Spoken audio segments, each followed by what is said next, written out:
Au moment où je vous parle, quelque chose est en train de défrayer la chronique. C'est l'ampleur du coronavirus. Alors que nous avoisinons déjà les 8000 victimes, nous sommes en train de regarder avec beaucoup d'attention les informations. Mais est-ce que ces informations ne débordent pas? Est-ce que nous ne sommes pas en train d'assister à un véritable lynchage médiatique envers la Chine? Voici mes 4 points.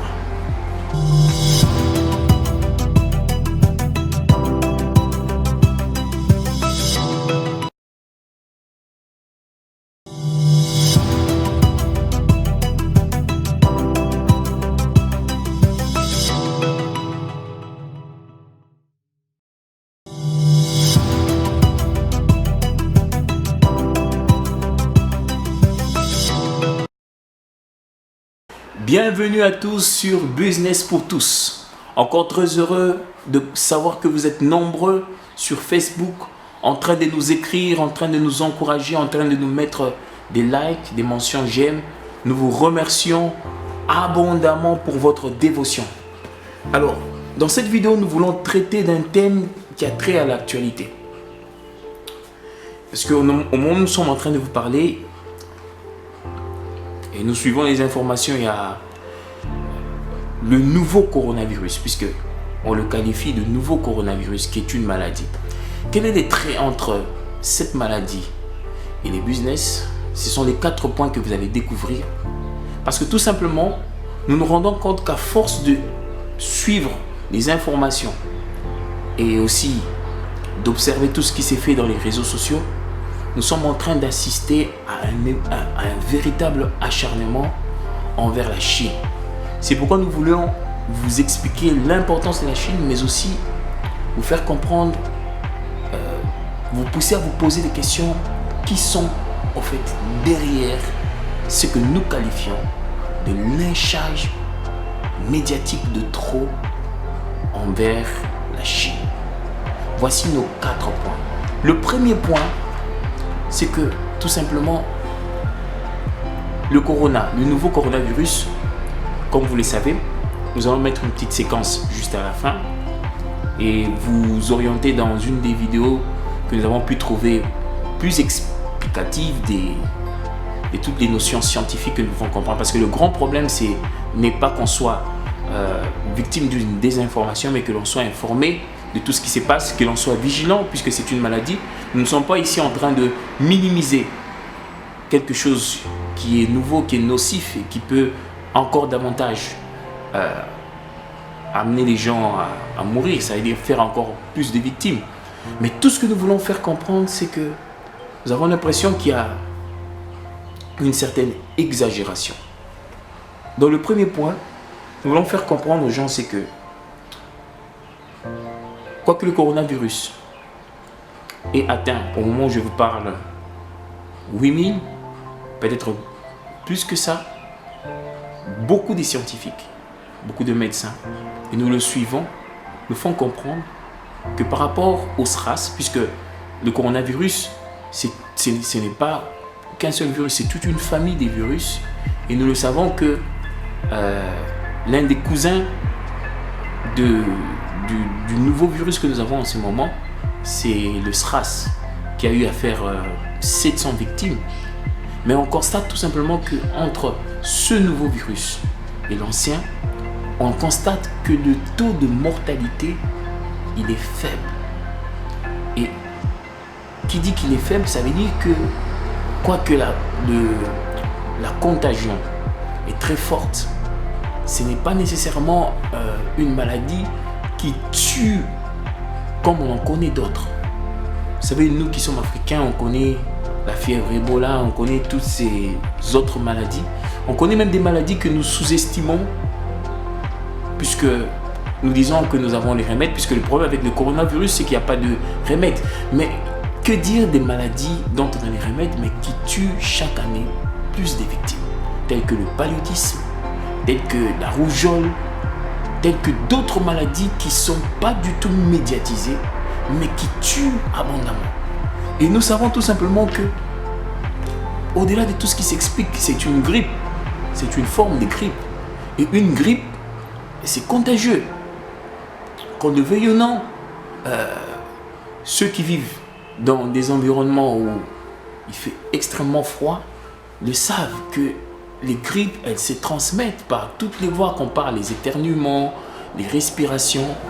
Je ne suis pas du tout en train de minimiser la chose.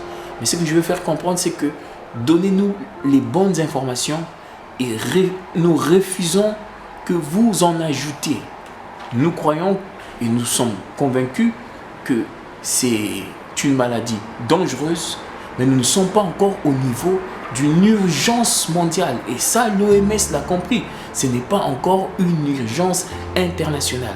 Mais ce qu'on entend dans les informations, on va délocaliser les choses, on va rapatrier des étrangers, on est en train de s'aimer une panique qui, s'il vous plaît, une panique qui nous pousse à nous poser d'autres questions. Pourquoi s'acharne-t-on comme ça sur la Chine?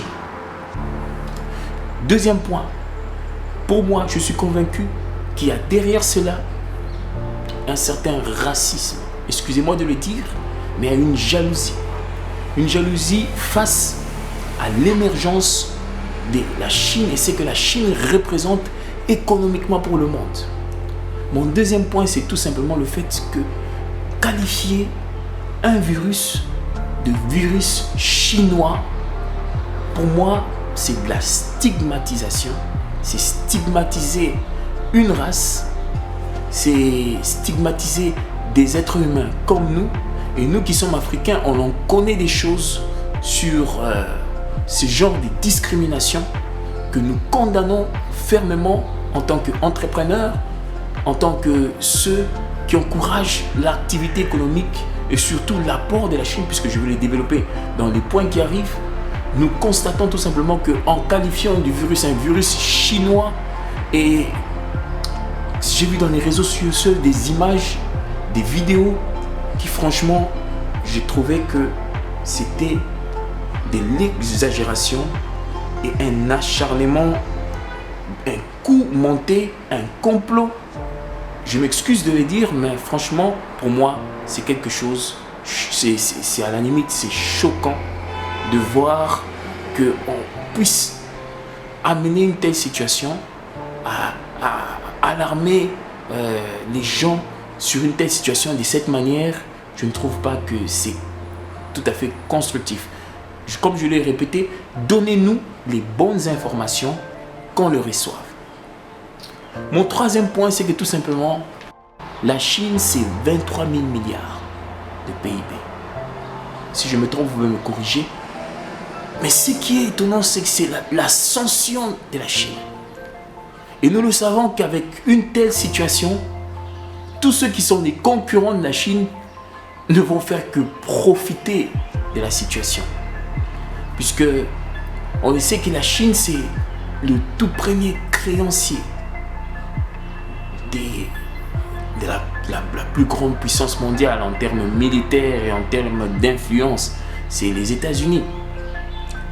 Et je ne suis pas en train d'accuser qui que ce soit, mais tout ce que je fais comprendre, c'est que en matière d'investissement, en matière d'entrepreneuriat et en matière d'activité économique, il y a une concurrence entre tous ces blocs-là.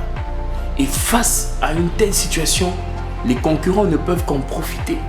Mais je vais vous faire comprendre dans mon quatrième point, qu'en fait, il y a une des choses que l'on sous-estime. Puisque, compte tenu de l'ascension de la Chine, ce qu'on oublie, c'est que le fait que la Chine devienne de plus en plus puissante, le monde devient aussi de plus en plus dépendant de la Chine. C'est pourquoi vous voyez qu'il y a énormément de transactions qui se font entre la Chine et le monde. Et c'est la raison pour laquelle il y a une très grande propagation. Parce que tout simplement, et là j'arrive dans mon quatrième point, parce que tout simplement la Chine, c'est le premier fournisseur mondial. En termes d'exportation, le monde entier se fournit en Chine. Nous tous, nous fournissons en Chine.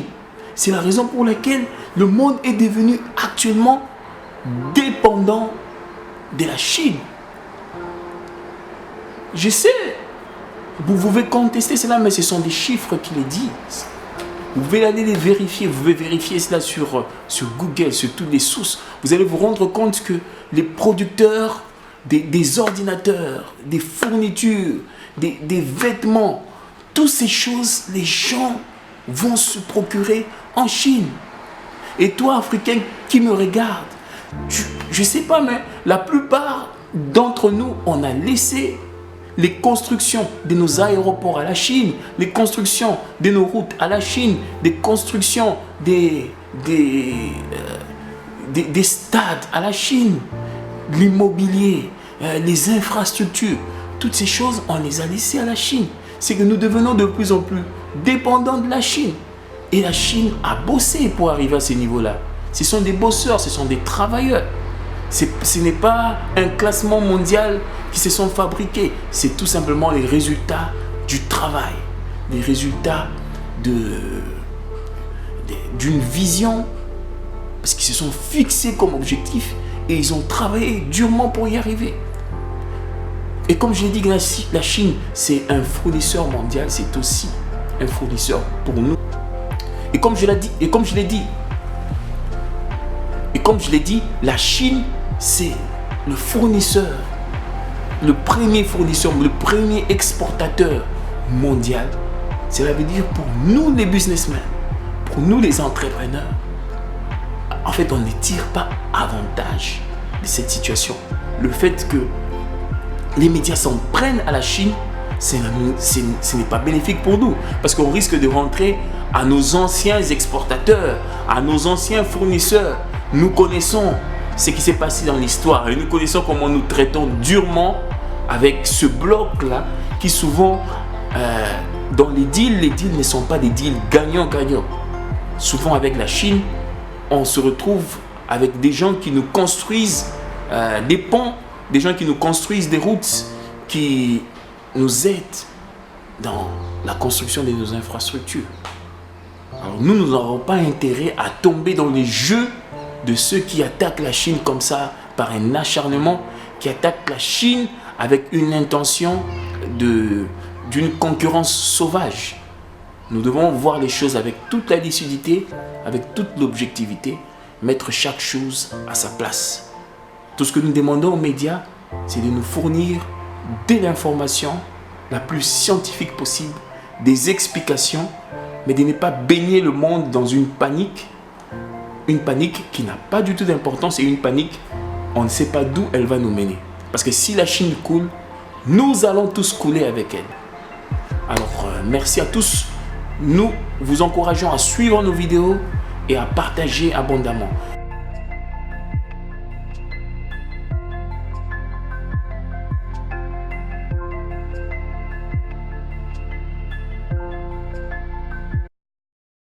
La plupart des coronavirus ont un caractère zoonotique, c'est-à-dire qu'ils peuvent se transmettre d'animaux à animaux, et comme l'homme est un animal, il peut aussi choper ce virus. Du fait qu'ils aient un fort potentiel mutagène, les coronavirus sont capables d'évoluer rapidement et s'adapter à de nouvelles espèces animales au gré des mutations. Pour entrer dans une cellule, les protéines situées à l'extérieur du virus doivent interagir avec les récepteurs situés à l'extérieur des cellules animales. En gros, si le virus possède la bonne clé, la cellule laisse le virus fusionner avec sa membrane et vider son ADN à l'intérieur. L'ADN du virus, une fois à l'intérieur, va être utilisé par la cellule comme son propre ADN. Et c'est de cette manière que le virus se réplique et se multiplie.